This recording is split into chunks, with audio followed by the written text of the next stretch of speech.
Buenos días a todos. Doctor, es un gusto y un honor que esté con nosotros. El doctor Francisco Javier Rocha Chapetti es el jefe de servicios de seguridad y higiene en el trabajo y nuestro máximo funcionario normativo en materia de riesgos de trabajo e invalidez. Doctor, bienvenido. Buenos días a todos. Antes de iniciar esta participación, yo quisiera decirles algo. Realmente, cuando ingresé al instituto y inicié a laborar en esta área de medicina del trabajo, yo empecé a darme cuenta que las prestaciones que otorga esta área son prestaciones en especie y prestaciones económicas.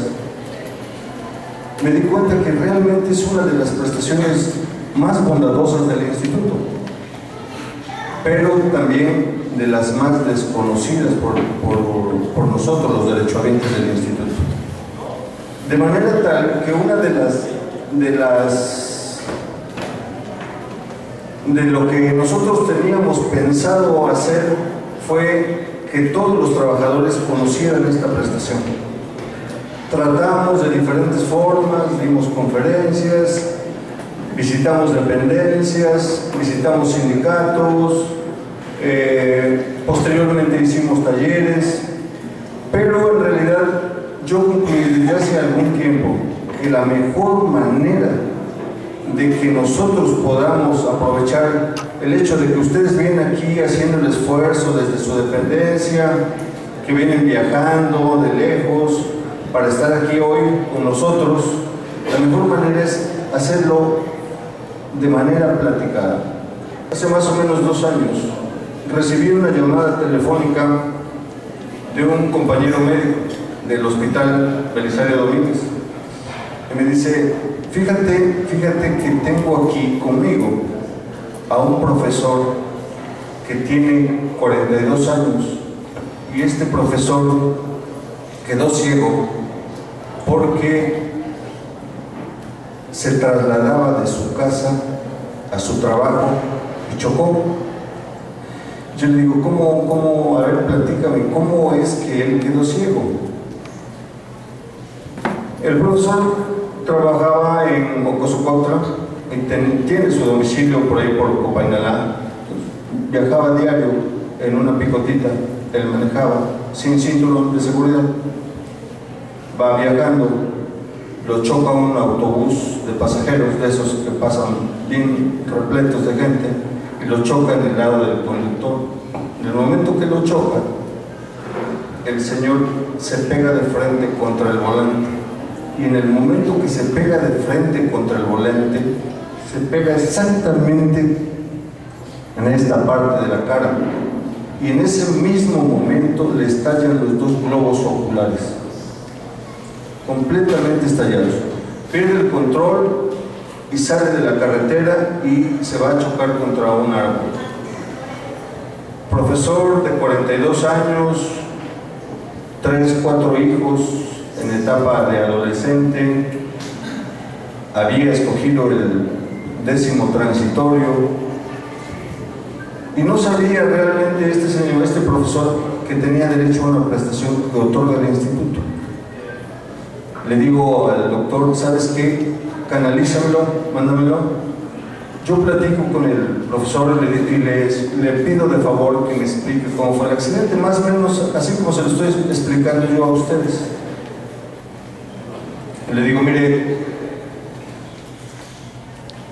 por favor, mañana lo espero con su director y con su subdirector. No sé cómo le haga, pero necesito que los traiga. Este reglamento es un documento normativo que nos lleva de la mano para calificar los accidentes de trabajo y los estados de invalidez. Su objetivo es que sea fácil, expedito, que nos sea una guía para que todo el trabajador que tiene un riesgo de trabajo, al leerlo, sepa exactamente qué hacer. Y por supuesto a nosotros, como gente calificadora, nos permita calificar cuándo sí es y cuándo no es un riesgo de trabajo. La ley actual es una ley que tiene, desde mi punto de vista, tiene un cambio sustancial muy importante. Tiene un artículo que es el artículo 60, que ojalá lo puedan leer por ahí. Es un artículo que nos dice... Artículo 60. Para los efectos de este capítulo, las dependencias y entidades deberán avisar por escrito al Instituto, dentro de los 3 días siguientes al de su conocimiento, en los términos que señale el reglamento respectivo y demás disposiciones aplicables, los accidentes por riesgo de trabajo que hayan ocurrido. El trabajador o sus familiares también podrán dar el aviso de referencia, así como el de presunción de la existencia de un riesgo del trabajo. Al servidor público de la dependencia o entidad que, teniendo a su cargo dar el aviso a que se refiere este artículo, omitiera hacerlo, se le fincarán las responsabilidades correspondientes en términos de la ley. El trabajador o sus familiares derechohabientes deberán solicitar al Instituto la calificación del probable riesgo de trabajo dentro de los 30 días hábiles siguientes a que haya ocurrido, en los términos que señale el reglamento respectivo y demás disposiciones aplicables. No procederá la solicitud de calificación, ni se reconocerá un riesgo del trabajo si éste no hubiere sido notificado al Instituto en los términos de este artículo. Entonces, un oficio que tiene que hacer la dependencia, específicamente las áreas de personal, llámese dirección, subdirección, jefe de departamento, coordinación, etc., tienen la obligación legal de hacer por escrito la notificación del accidente del trabajador. Una vez que notifique la dependencia, tiene la obligación el área de personal de llenar un documentito que se llama solicitud de calificación de probable riesgo de trabajo. Es un formatito que se llama formato RT01. Tiene que llenarlo. Este requisitado es de alguna u otra manera en forma conjunta, trabajador y dependencia. ¿Por qué?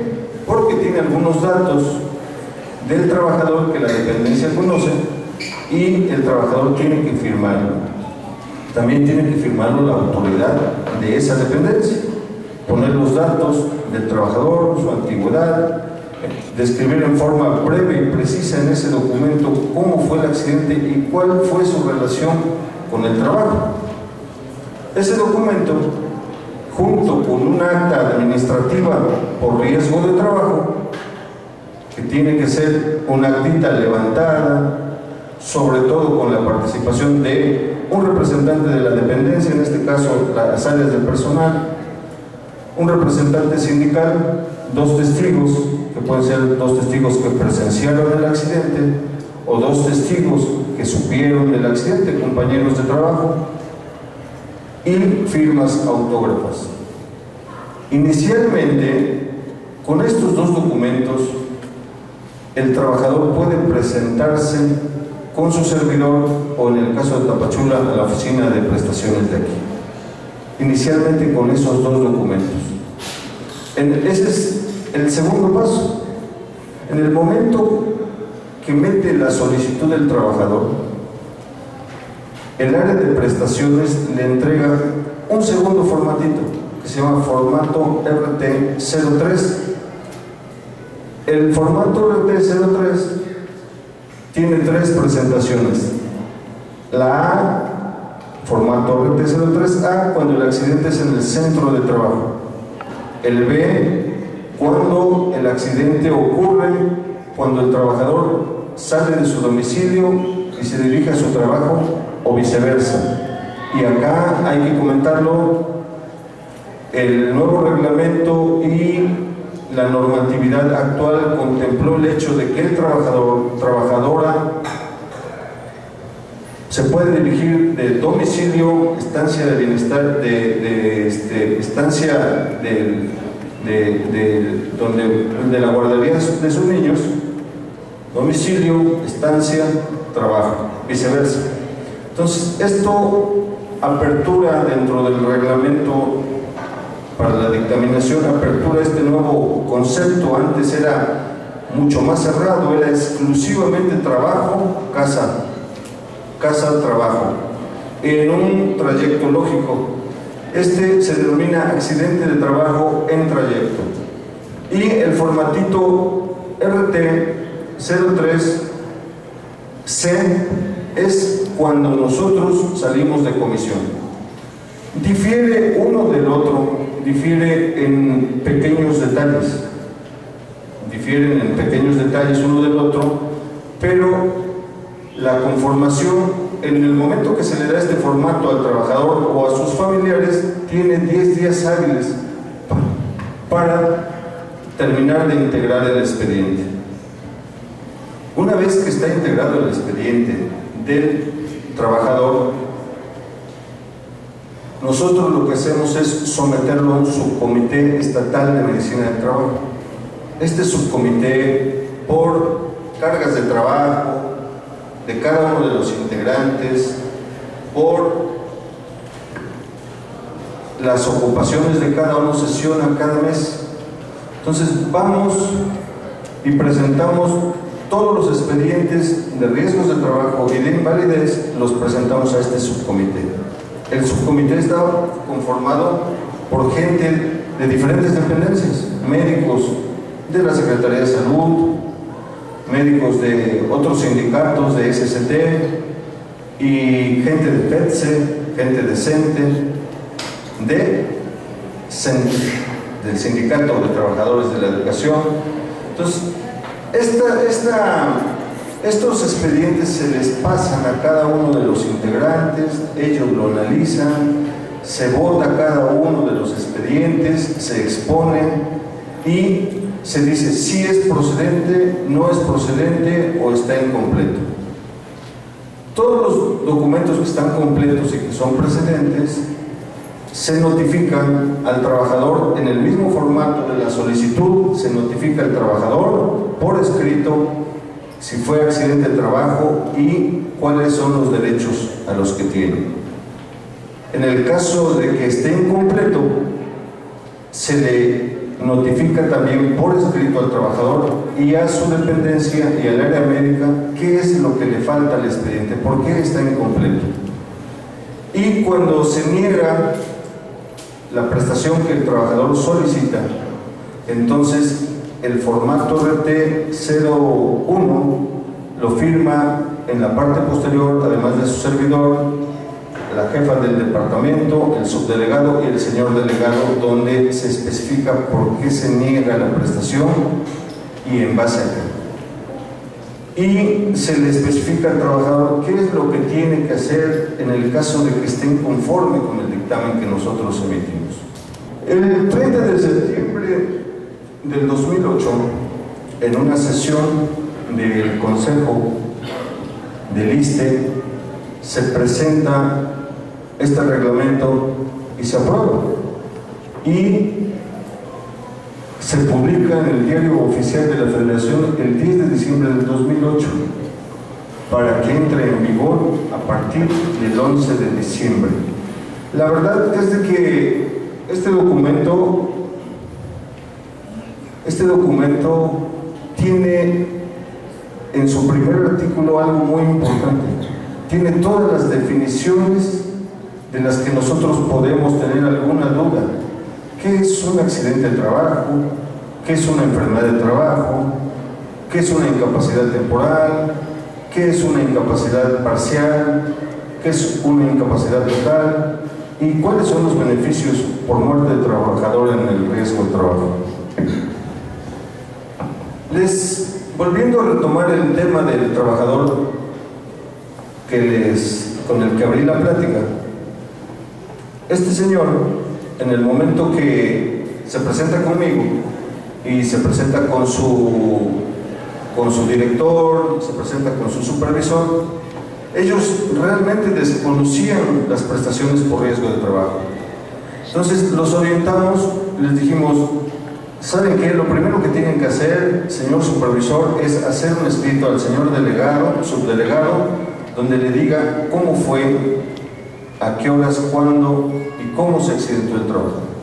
Eso, entréguelo ya, es importantísimo que lo entreguen. Secundariamente, llenen este documento que es la solicitud de calificación de probable riesgo de trabajo y levanten el acta administrativa. Estos dos documentos, y les expliqué cómo tenían que hacer para terminar de conformar el expediente. Hoy, este trabajador goza de una pensión que es igual al 100% del sueldo básico de cotización que él tenía en el momento del accidente. Cobró unos seguros que le da la aseguradora MedLife, cobró su fondo de retiro a los 42 años de edad. El magisterio tiene 2 o 3 seguros, uno se llama FESOR, otros no recuerdo, los cobró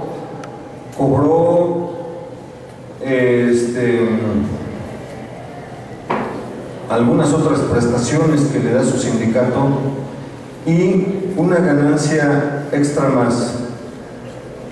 Con el dictamen queda condonado el adeudo que tenga o pudiera tener con el FOISSSTE. Yo he conocido casos de gente que tiene 6, 7 meses de haber adquirido un préstamo de FOISSSTE y con el dictamen de incapacidad total permanente o con el dictamen de invalidez, con eso queda condonado.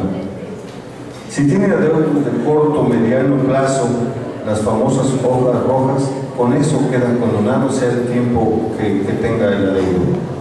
Entonces, este señor, dentro de todo lo malo que le ocurrió, que se quedó ciego a una muy buena edad, una vida productiva, a la mitad de su vida productiva prácticamente, pues realmente se va con una pensión al 100%, se queda sin adeudos con el instituto, cobra varios seguros, y todo esto realmente es un beneficio social que ha sido ganancia de mucha gente que nos ha antecedido en los sindicatos, en las dependencias, gente que ha luchado, hasta aterrizar en las prestaciones sociales por riesgo de trabajo que hoy tenemos, que a nadie le deseamos que le ocurran, pero que ahí están y que de alguna u otra manera les permite llevar una vida digna al trabajador accidentado. Ahora, hay algo que yo les quiero mencionar y que es muy importante porque provoca un pequeño problema entre a veces trabajadores, a veces dependencia, a veces con sus áreas de personal.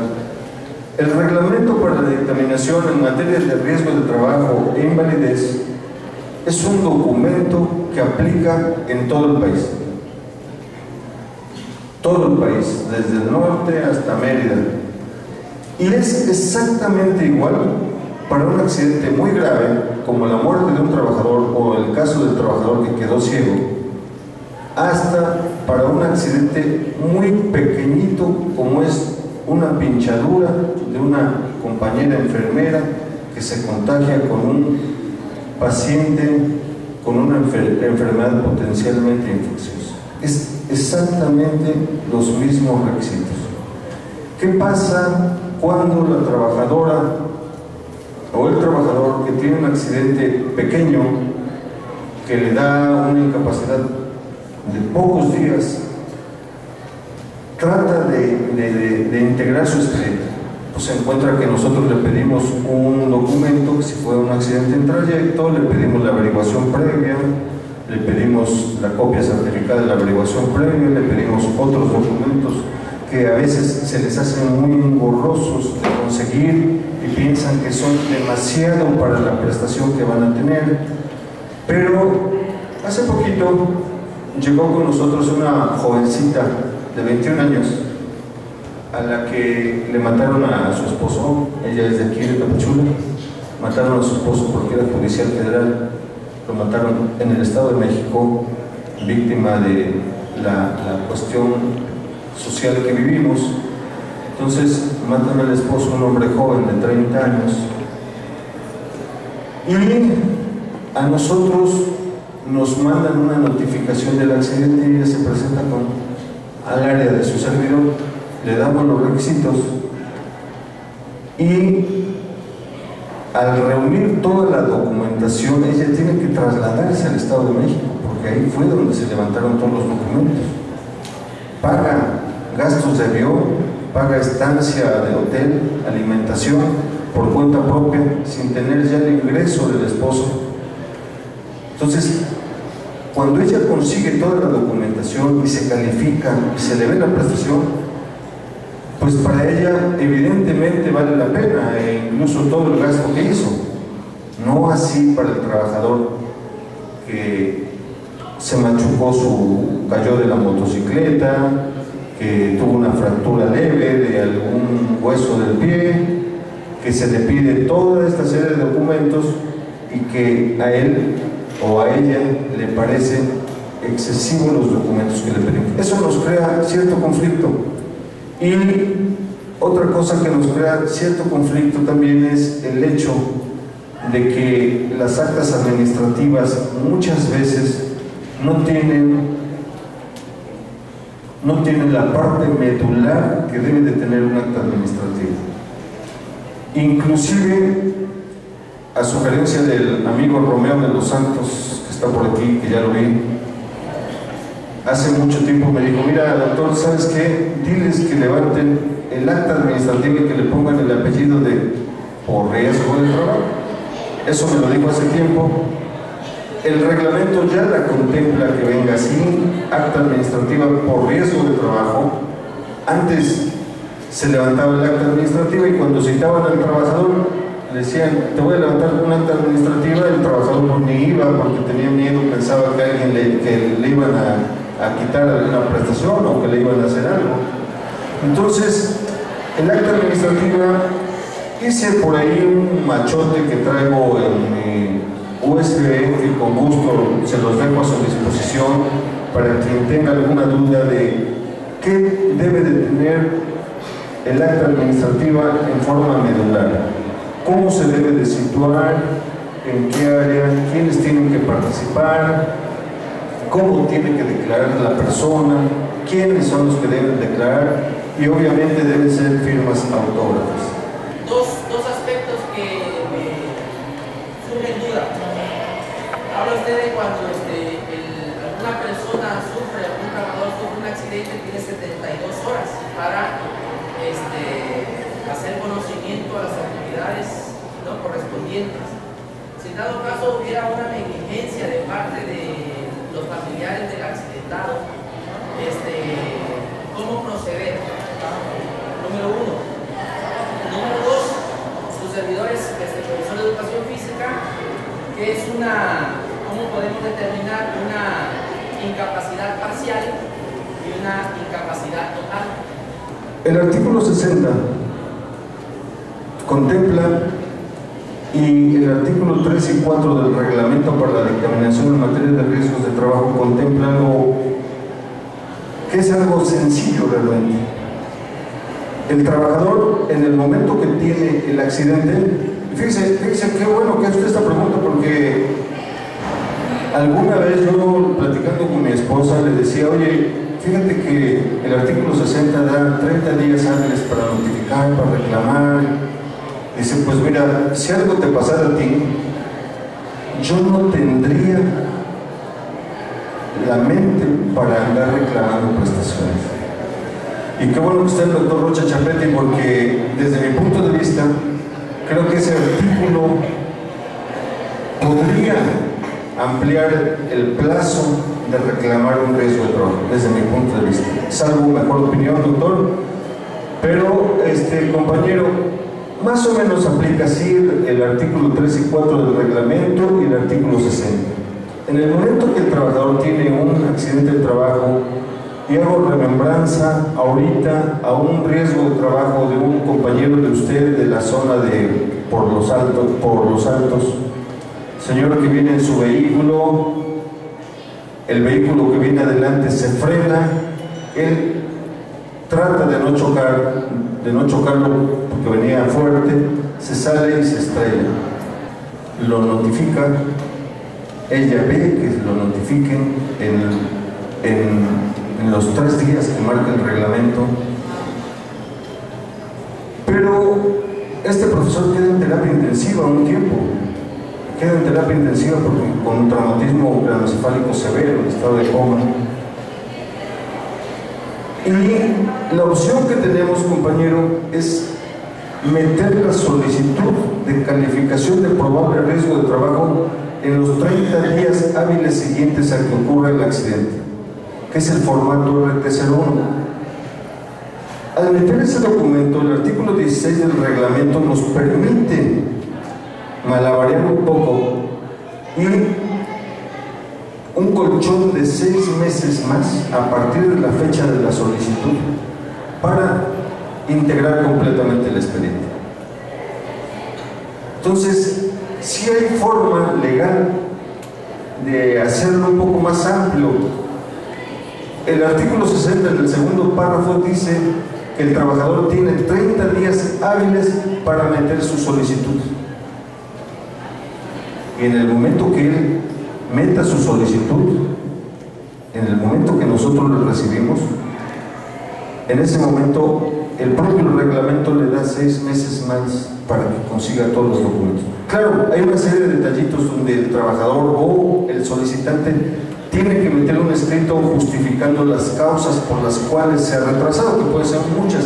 En el caso que les explico, que les pongo como ejemplo de la señora, pues es justificable. La señora cuidaba a su esposo, al final falleció, se los comento, al final falleció, pero la ley le está dando, el reglamento le está dando 6 meses más para que meta el resto de su documentación. Ahorita solamente tenemos unos cuantos. Ahorita, la siguiente diapositiva son unas definiciones que yo quiero compartir con ustedes, porque siempre he pensado que aquí está el meollo del asunto. Las definiciones, siempre lo he dicho, a lo mejor hasta es chocante con algunos de ustedes que ya hemos estado en otros eventos, pero a mí me parece una de las mejores definiciones de lo que es un accidente de trabajo. Entonces, la vamos a desglosar. Sí, doctor. Debiéramos de pensar en modificar estos tiempos.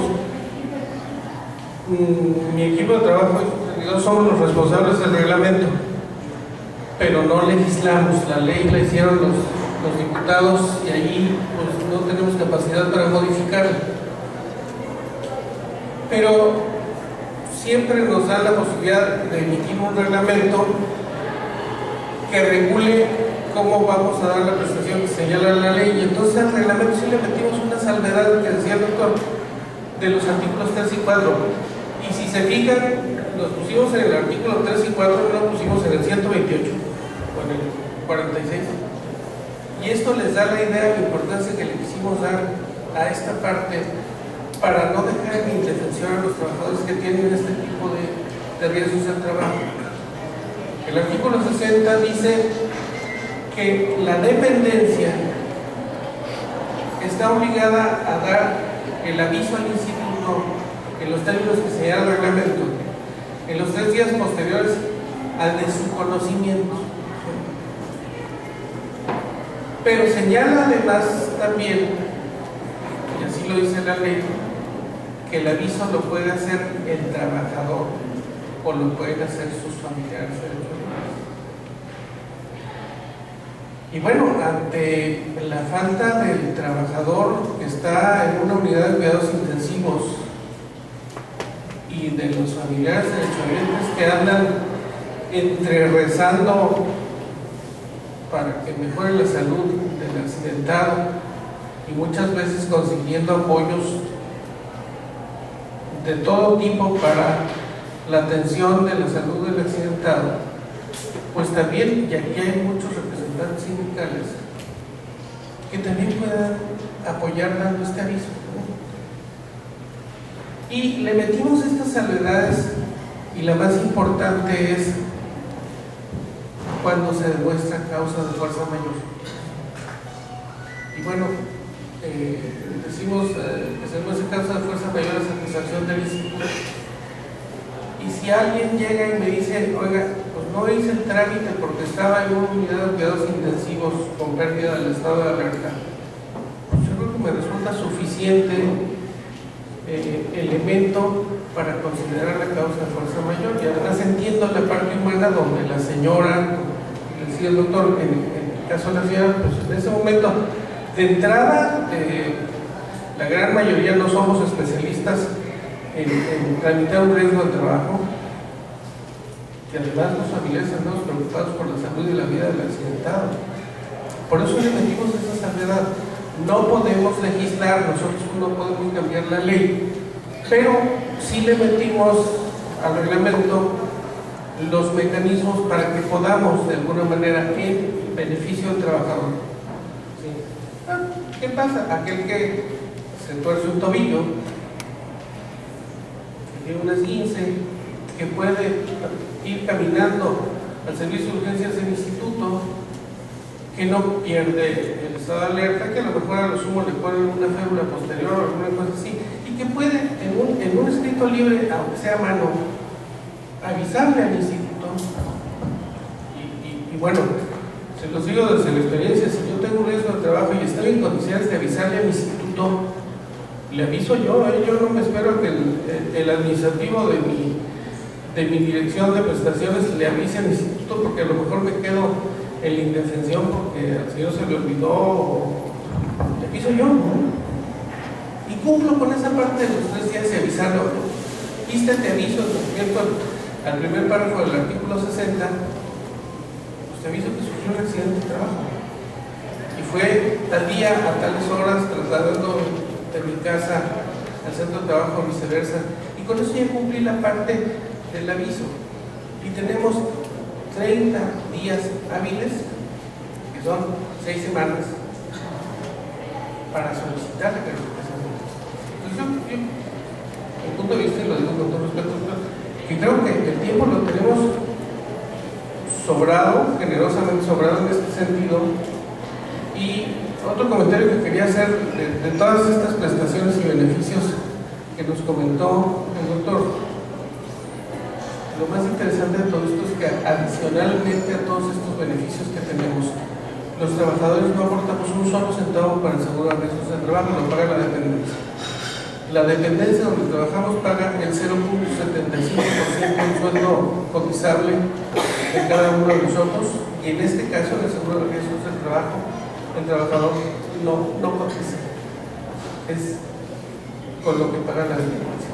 Perdón, gracias. Al contrario, doctor, en realidad yo le doy las gracias a usted porque estamos aprovechando su presencia acá, usted que forma la cabeza del cuerpo normativo. Yo en lo particular pienso que cada estado, por su orografía, por sus condiciones de comunicación, por el tipo de trabajo, yo pienso que sí se debe extender el plazo. Y les explico por qué. Doctor, con todo el respeto que usted me merece, hace poquito falleció un trabajador que curiosamente tenía 2 meses de haber laborado. El trabajador vivía en Catazajá y trabajaba en Palenque. Ustedes saben que el transporte en esa zona es muy escaso, hay que esperar el carro cada no sé qué tanto, y los autobuses pasan hasta el tope. Entonces este pobre profesor se cuelga en el estribo y en un frenón se cae, y se cae de nuca y muere. Un hombre joven de 24 o 25 años. Él vivía en Catazajá, pero su mamá, que es la persona que solicita, es una señora indígena que vive en una comunidad. Doctor, hay comunidades en el estado de Chiapas en las que se camina 3-4 horas para agarrar un carro de redilas, y después de agarrar un carro de redilas llegas a una de las ciudades de aquí del estado, donde agarras un carro, un autobús que tarda 3-4 horas en llegar. Entonces la información que les llega a ellos no es como nosotros que vivimos en una ciudad tan importante como Tapachula, como Tuxtla, como las ciudades de alrededor. Entonces, si la información realmente de todas las prestaciones que otorga el instituto y otras cosas nos llegan no tan a tiempo en una comunidad, pues con mucha más razón. Entonces eso dificulta muchas cosas. Hay que adaptarse. Yo creo que hay detalles que por las características de nuestro estado es necesario tal vez dar un poco de mayor elasticidad. Inclusive, doctor, le comunico que a veces para comunicarle algo a un trabajador por correo que vive lejos, a veces preferimos que venga a vernos y entregárselos en forma personal, porque como usted sabe, los dictámenes son documentos muy delicados que llevan todo un proceso para su aprobación y que están expuestos a extraviarse en el correo o en el medio que les llegue. Entonces, de alguna u otra manera, ¿no? Entonces, gracias, doctor, por su participación. Seguimos, compañero, con las definiciones. Riesgos en el trabajo. Los riesgos en el trabajo, creo que ya todos lo sabemos, son los accidentes y las enfermedades a las que estamos expuestos los trabajadores en el ejercicio de nuestro trabajo. Les pongo más o menos 2 ejemplos. Hace un poco tiempo, dentro del sector público federal y especialmente aquí en el estado, tenemos pocas enfermedades de trabajo. Pero hace 2 o 3 años llegó conmigo una doctora con una infección de tuberculosis pulmonar. Ella, dentro de la Secretaría de Salud, maneja el programa de tuberculosis pulmonar, que es uno de los programas prioritarios de la Secretaría de Salud. Y ese programa y esa doctora, el área donde ella labora es zona endémica para tuberculosis pulmonar. Tiene todas las características: pobreza, marginación, escasa alimentación, humedad, etcétera, todas las características. Entonces, en esa zona donde ella trabaja hay muchísima tuberculosis pulmonar. Y la doctora es, supongo yo, uno de los médicos que tiene mayor contacto con pacientes tuberculosos. Agréguenle que la doctora es fumadora, es delgadita. Entonces se contagió con tuberculosis. En ella es un riesgo, son las enfermedades a que estamos expuestos los trabajadores en el ejercicio de nuestro trabajo. Un accidente de trabajo muy común actual, el personal de enfermería. El personal de enfermería que manipula trabajadores, sobre todo en esta zona, que es de alta incidencia de VIH, de hepatitis B, de hepatitis C. La trabajadora, la compañera enfermera, está expuesta a contagiarse con esto. Afortunadamente, aun cuando se pinche, su porcentaje realmente de que se infecte es poco, pero existe, está latente. Entonces, en ella es un riesgo de trabajo. Es un riesgo en el trabajo aquel agente de la Policía Judicial Federal que lo mata, aquel agente de migración que se agarra a tiros con algún maleante, sobre todo en esta zona fronteriza. Eso, compañeros, es un riesgo de trabajo. Son los accidentes y son las enfermedades a que estamos expuestos los trabajadores en el ejercicio o con motivo de nuestro trabajo. Esta excelente definición que está en el reglamento, sobre todo es la que abre el reglamento en el capítulo 1, está sacada de la Ley Federal del Trabajo. La Ley Federal del Trabajo pertenece a la Organización Internacional del Trabajo y la Organización Internacional del Trabajo saca esta excelente definición de qué es un accidente de trabajo. Toda lesión de un órgano, el amigo que se lastimó los ojos, o perturbación funcional, aquel que tuvo un traumatismo cráneoencefálico o que tuvo una fractura de tibia y peroné, del codo, que puede ser inmediata, que puede ser posterior e inmediata a la amputación de una mano, posterior a alguien que sufre un traumatismo craneoencefálico y que queda con retardo mental por ahí. ¿Se acuerdan de Cabañas? Él dicen que se iba a poder jugar fútbol, pero pues con chavitos, porque la capacidad que tenía hoy ya no la tiene. Es pérdida, daño del órgano, pérdida de la función. ¿Sabían que Cabañas quería meterlo como un riesgo de trabajo? No, quería meterlo como un riesgo de trabajo, su equipo lo indemnizó bastante bien y ya no hubo problema. Que puede ser inmediata o puede ser posterior, dice, o la muerte producida repentinamente en el ejercicio o con motivo de su trabajo, cualquiera que sea el lugar y el tiempo en que se presenta. Un ejemplo les pongo, hace muchos años yo tuve un accidente de trabajo de un trabajador de Comitán que lo comisionaron a México en el 85. Este señor lo habían citado en sus oficinas centrales a las 9 de la mañana. Se metió a bañar en su cuarto de hotel y ahí se derrumbó el hotel y ahí murió. ¿Sería un riesgo de trabajo? Sí. Cualquiera que sea el lugar y el tiempo en el que se presente. Sí es un riesgo en el trabajo para él, está comisionado, su comisión lo protege 24 horas, ¿verdad? Al profesionista que yo más admiro es al personal de enfermería. Hay personal de enfermería más humano que los más humanos de toda la gente que podamos conocer. He conocido a enfermeras fabulosas que, como usted dice, cargan al paciente que está grave a expensas de lastimarse la columna.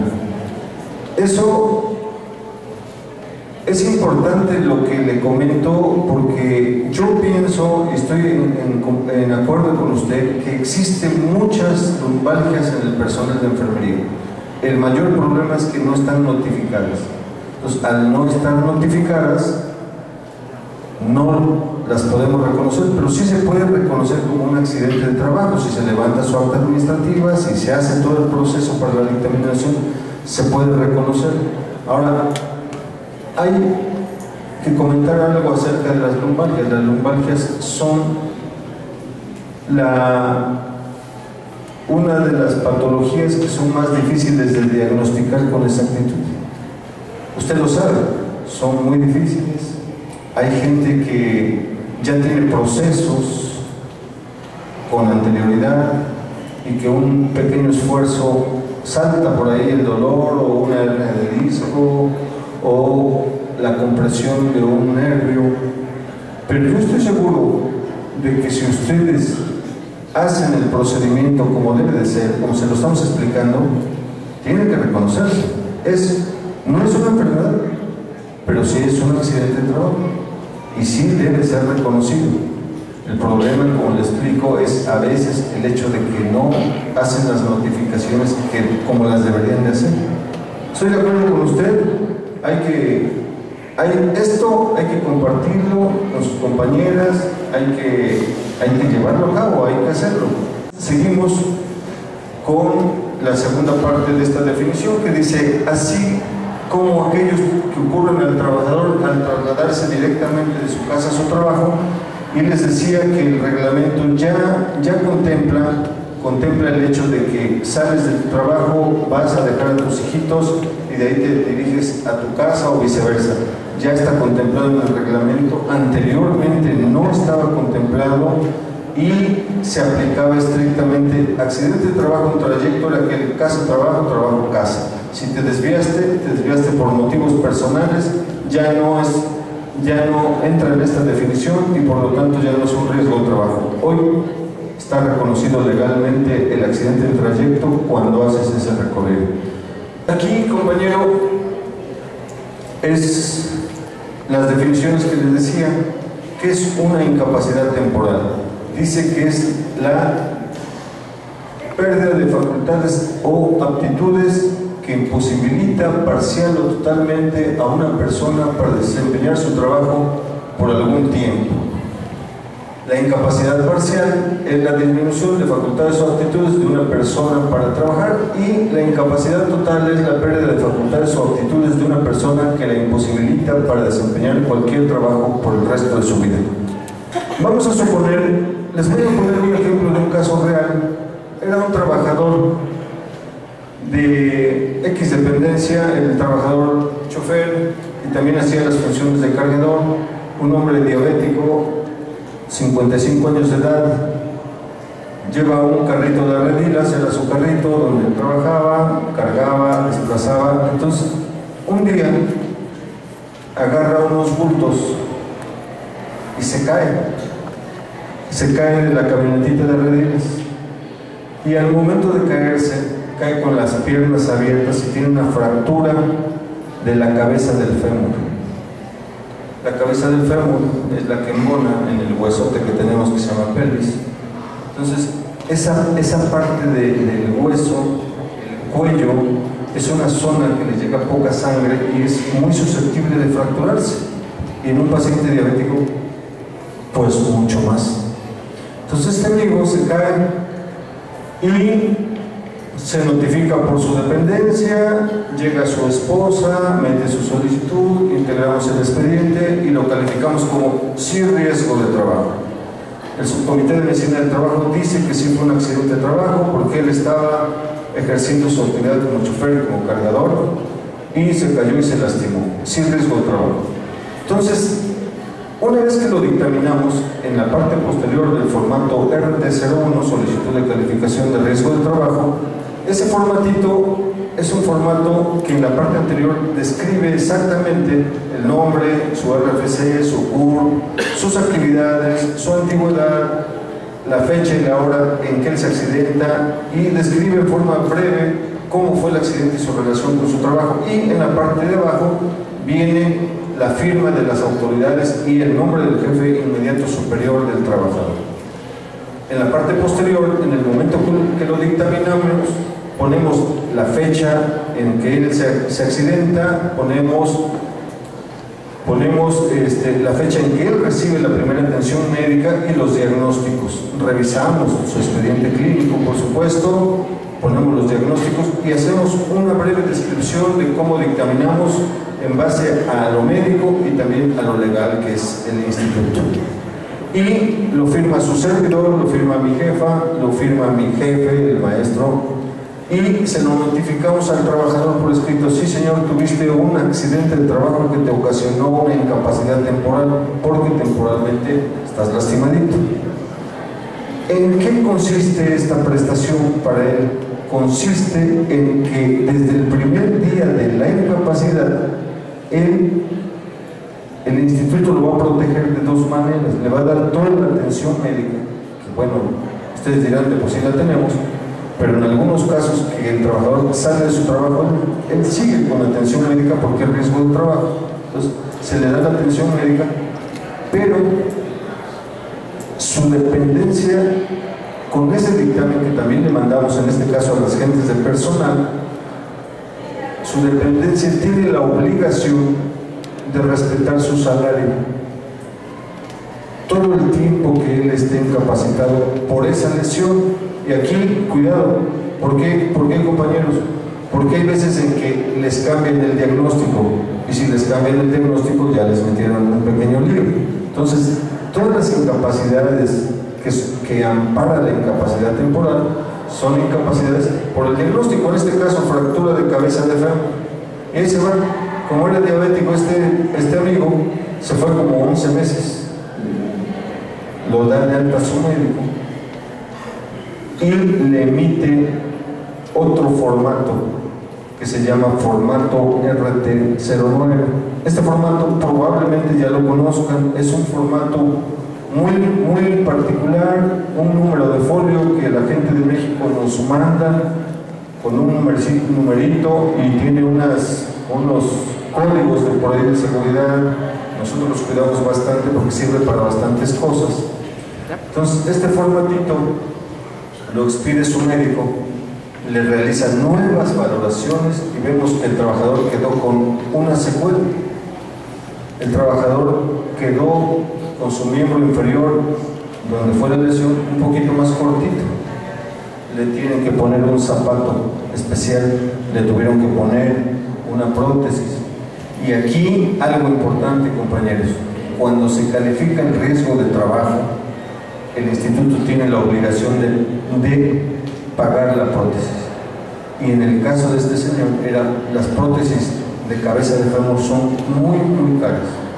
Van desde los 30 hasta los 500,000 pesos. Entonces son prótesis que están hechas de diferente material y cada una de ellas, pues, entre más fina es el material, pues, que dilata más, da menos problema de reacciones y demás. Entonces el instituto paga la prótesis porque está calificado como un riesgo de trabajo. Y además, con la revaloración que le hacemos, el instituto, al recalificarlo, entonces decimos, el trabajador quedó con una incapacidad parcial. Y en el momento que dictaminamos quedó con una incapacidad parcial, nos vamos ya a la Ley Federal del Trabajo, en el artículo 514, decimos, bueno, quedó con un acortamiento del miembro inferior por una fractura. Esto le provoca una incapacidad parcial, que es la disminución de facultades o aptitudes, recuérdenlo, del 25%. Y ese 25% el instituto le va a pagar una indemnización cada mes del 25% de su sueldo base de cotización. Si él gana en el concepto 07 o 01, que son los donde dice el sueldo base de cotización, ahí dice cuánto cobra, por decirle algo, que cobre 1,000 pesos. Bueno, el instituto le va a pagar, si es el 25%, le va a pagar 250 pesos en una nómina especial cada mes. Y el trabajador tiene derecho a que se le revalore durante los primeros 9 meses en forma trimestral para ver si aumenta si él cursa con dolor muy incapacitante, si se le infectó y ya no se le puede poner prótesis, entonces sube la indemnización y el instituto tiene la obligación de seguirle pagando.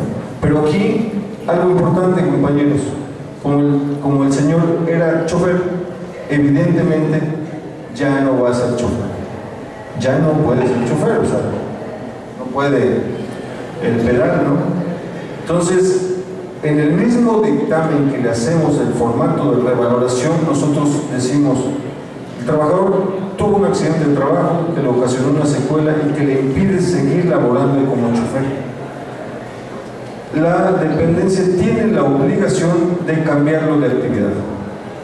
Y es un cambio en el que la dependencia aquí no tiene ningún argumento, lo tiene que cambiar a otra área donde él pueda seguir siendo trabajador activo y le tiene que seguir pagando como chofer. Y aparte el instituto le sigue pagando su indemnización del 25%. Vamos a suponer que subió un 35% su incapacidad parcial, bueno, el instituto le va a pagar 350 pesos mensuales. Obviamente que las indemnizaciones no son un poquito más altas. Entonces, eso es más o menos un ejemplo de incapacidad parcial permanente y de incapacidad temporal. No sé si tengan alguna duda o algún comentario. Sí. Doctor, buenos días. Precisamente ahorita que toma el caso de las incapacidades parciales. Ayer precisamente tenemos un caso de un camillero, va en el sentido, él está activo, y nos presenta un dictamen médico, él tiene una hernia por una, y el dictamen sugiere cambio de actividad física. Entonces, pero la aplicación apenas no nos hace llegar el día de ayer. En este caso hay que recurrir a hacer el trámite correspondiente ante la delegación del ICE. Miren, el cambio de actividad primero tiene que ser calificado como riesgo de trabajo. Primero. De hecho, el cambio de actividad lo hace la dependencia en base al dictamen que la Medición del Trabajo expide. Y el dictamen tiene dos componentes. Un componente médico, que es la valoración desde que él se lastima, cómo evoluciona, cómo lo tratan médica o quirúrgicamente hasta que lo dan de alta, y con la secuela que queda. Esa es la valoración médica. Ahora, la valoración legal ya tiene que ver con las leyes, el reglamento y la ley. Entonces, a la dependencia, cuando nosotros le decimos, mira, dependencia, tu caballero sufrió un accidente de trabajo tal día, que evolucionó así, que le pasó esto y que amerita cambio de actividad en base a esto,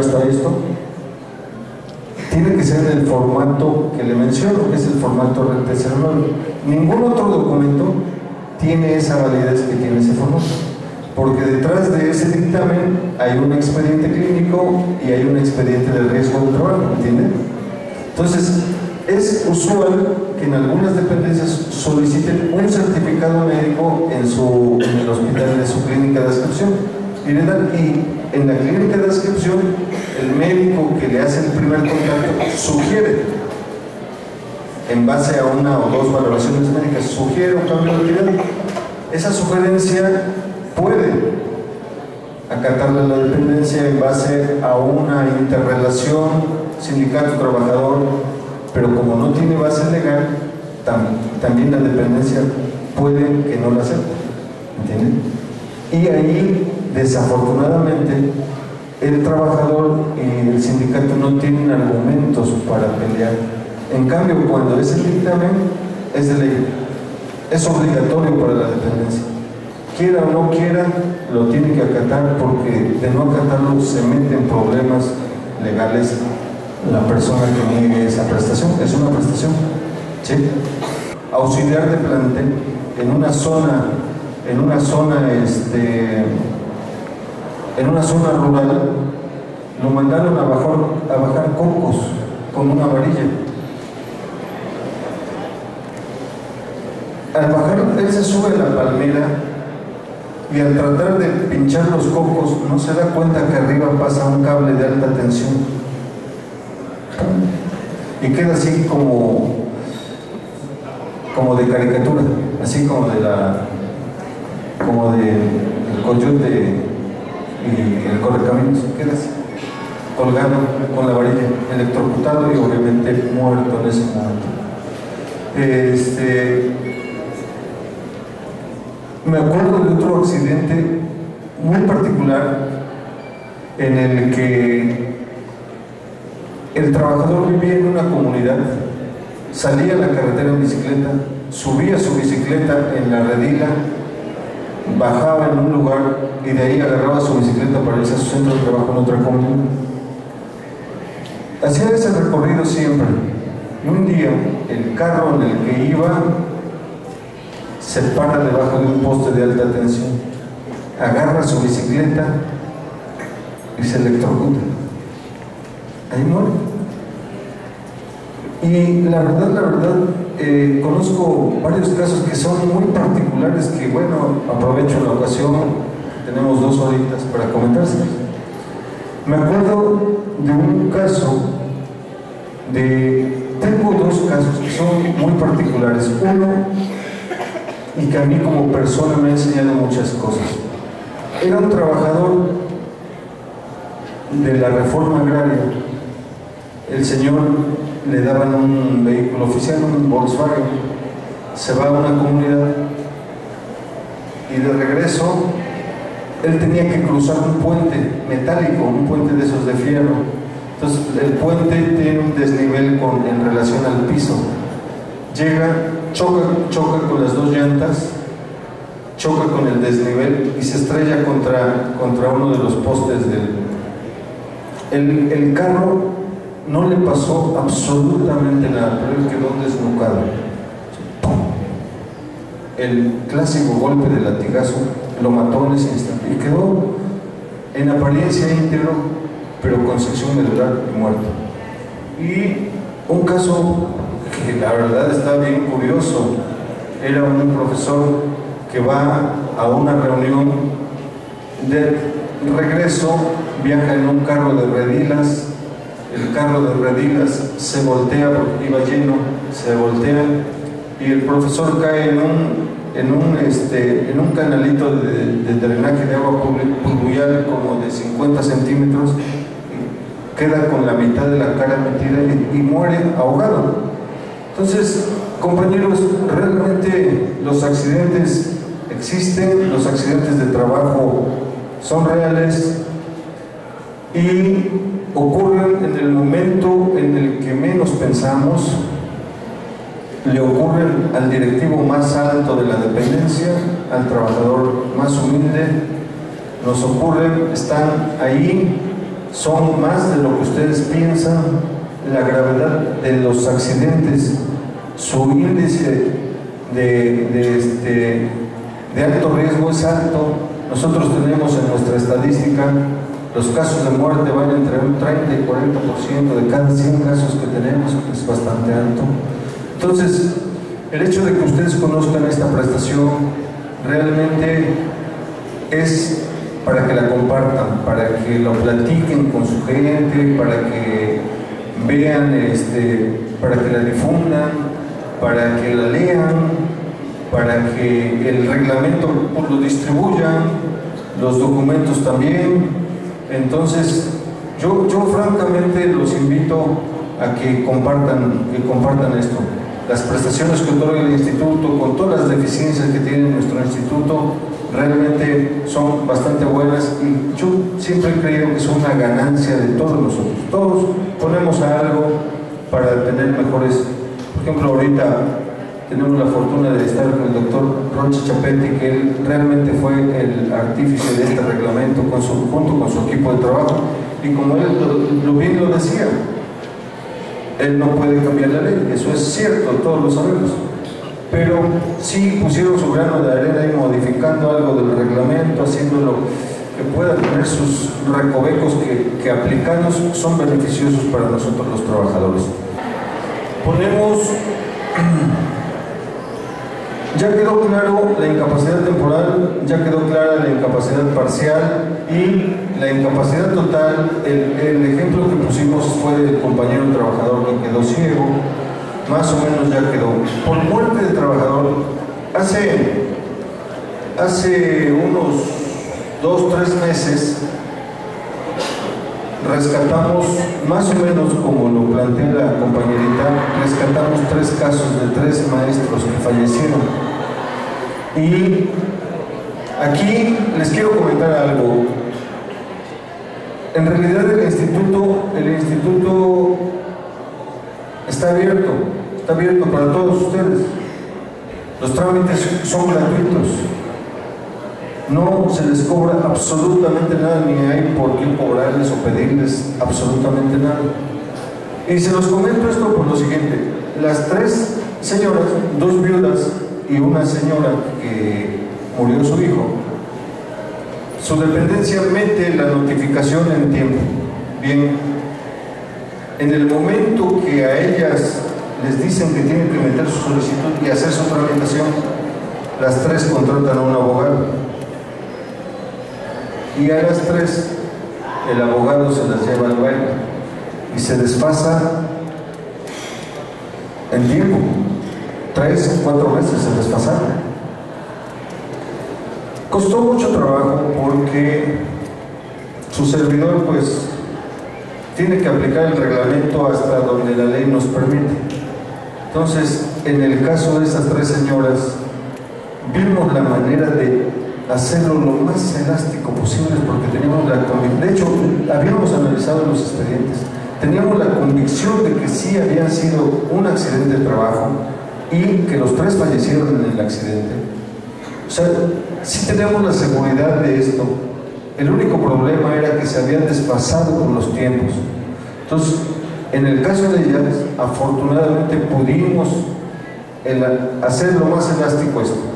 Hoy las señoras ya están calificadas sus 3 casos, sí son accidentes de trabajo, sí se les va a pagar. En el caso de las 2 viudas, se les va a pagar el 100% del sueldo básico de sus esposos. Uno de ellos estaba muy joven, de 25 años, otro de 30 y tantos, y el muchacho que falleció, que su mamá es la que está solicitando porque él era soltero, un muchacho de 30 años. Entonces la pensión por riesgo de trabajo aplica más o menos igual que las otras pensiones: esposa, hijos, concubina, hijos, 2 concubinas, 0. Para aquellos que tienen... Una vez estaba yo dando una plática y y que veo que uno se sale así. Y es de que ese canijo tenía 3 concubinas y pues se sintió afectado, ¿no? Pero en realidad no lo decimos con esa intención, realmente es real. Una persona que tenga 2 concubinas, ninguna de ellas tiene el derecho, pero quien tiene el derecho son los hijos, los grupos familiares. Si tienes 5 hijos acá, 10 hijos acá, 4 hijos acá, se reparte porcentualmente la porción. Les toca ya poquito, pero pues bueno, algo es algo. Si no tiene esposa, concubina, no tiene hijos, entonces va en orden ascendente. Mamá, papá. La señora me decía, oiga doctor, ¿y será que meto a mi esposo? Yo, pues sí, nada más que en el momento que entre su esposo, debe de haber 2 expedientes, uno de usted y otro de su esposo, y se va a partir la pensión al 50 y 50. O sea, sí tiene derecho ella, pero se va al 50 y 50. Y si no son los papás, los abuelitos. Yo me acuerdo de un caso muy particular de una abuelita que se hizo cargo del muchacho. El muchacho tenía como 22, 23 años de edad. Tenía apenas 1 año de servicio y fallece. Él vivía con la abuelita, solo con ella. La abuelita se había hecho cargo de él, papá lo abandonó, la mamá también. Entonces se hizo cargo de este muchacho, logró que fuera profesor. En su primer trabajo, él se accidenta y fallece. Y la abuelita era una señora muy humilde, de por aquí de la costa, por cierto. Llegaba a hacer sus trámites y le otorgó hasta que falleció la abuelita y terminó. Todavía vivió como unos 20 años la abuelita con su pensión, pero pues, como les decía, es una prestación excelente desde mi punto de vista. Soy Alejandro Escamilla, de la Secretaría de Salud. Y una cuestión, ¿cómo está certificado el salir a comprar del área de trabajo? Yo le comento esto porque tanto el Hospital Regional como el ISSSTE también y la jurisdicción sanitaria, no hay una cooperativa propiamente dentro del área de trabajo. Entonces, tenemos que salir por un refresco, por una galleta. Si pasara un accidente ahí, ¿cómo está tipificado? Y si nos cubre ahí. Y otra, en las incapacidades, al jubilarse se descuenta ese tiempo. Teníamos esa duda, si se descuenta ese tiempo. Y otra, dependiendo del tiempo de la incapacidad, te van descontando el 30%, el 50% en el salario. Esas serían las 3 cuestiones. La delegación del instituto estaba en el centro, en la tercera poniente. En esa época a todos nos pagaban con cheque, hoy ya no se paga así, se paga con tarjeta.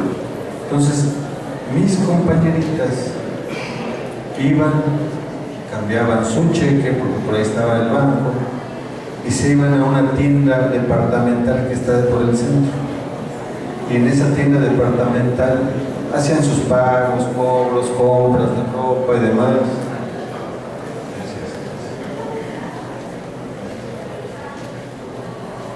En el momento en que van y hacen su cobro y se regresan a su trabajo, sí tiene que ver con su trabajo. En el momento que iban a hacer sus pagos personales, ahí rompían su relación con su trabajo. En el momento que un trabajador rompe su relación con su trabajo, así sea un detallito, un momentito, en ese momento ya no aplica esta prestación. Recuerden, accidente de trabajo tiene que ver, es en el ejercicio o con motivo de su trabajo. Ejemplo, hoy muchos vinieron de fuera. Estamos protegidos 24 horas. Podemos ir a comer, estamos protegidos. Pero en el momento que nos salgamos de nuestra área geográfica que nos ampara, si algo nos pasa, ya no es accidente de trabajo. En el momento en que nosotros rompemos la relación con nuestro trabajo, ya no es un riesgo de trabajo. ¿Sí? ¿Sí quedó claro? 2. El compañerito que tuvo una incapacidad temporal de 11 meses, y que han sido muchos, realmente él cobra su sueldo cada quincena y no aplica, no se le descuenta en su antigüedad. Él sigue siendo antigüedad porque su accidente tuvo relación con su trabajo y se le está pagando como si fuera un trabajador en activo. Se le están haciendo todos sus descuentos, todos sus cheques. No aplica, ¿eh? Y la tercera, no, eso se llama subsidio, y eso es por enfermedad o accidente, no del trabajo. Aquí no se le... Aquí usted puede estar un año completo desde el tiempo de sus incapacidades médicas, desde el primer día de su incapacidad hasta un año. Si usted amerita la incapacidad, tiene su sueldo y no le afecta absolutamente en antigüedad, en prestaciones, absolutamente en nada, en nada.